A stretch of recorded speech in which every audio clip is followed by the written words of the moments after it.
City బాబు ఏటే సోమరాజ్ కళ్ళలో బాధ కనిపించింది కానీ నా కళ్ళలో బేవ కనిపించలేదా? నువ్వంటే నాకు ఇట్టం, నిన్నే పెళ్లి చేసుకుంటాను, మా బాబుకి చెప్తాను సంబంధాలు చూడొద్దని. ఏటే మెల్లగా మాడుతున్నావు? ఇప్పుడే తెలిసిపోయింది కదా నాకు సరిగా వినపడదని. నాకు దీన్ని మేనేజ్ వెళ్ళి చచ్చిపోయాను. గట్టిగా మాట్లాడే. బేవంటే ఇంతే మరి, ఇలాగే చెప్తారు. నీకు వినపడదని ఓ అరిసి చెప్పరు. ఏటే పెద్దలు లేపలేపలు అరేంజ్ చేస్తున్నావు? మెల్లగా చెప్పు. నువ్వంటే నాకు ఇట్టం, ఇలాగే చెప్తాను. ఎలాగలాగా?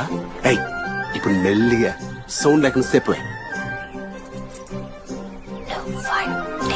యాదవి సావటవి నిన్నెవరు చూసుకుంటారా? అంత మాట్లాడేసామంటే ఎలా చెప్పాడు లేవు. నువ్వు నన్ను చేసుకునేది ఏంటే? నేనే నేను చేసుకోను. ఎందుకు మీ బాబు చూసిన సంబంధం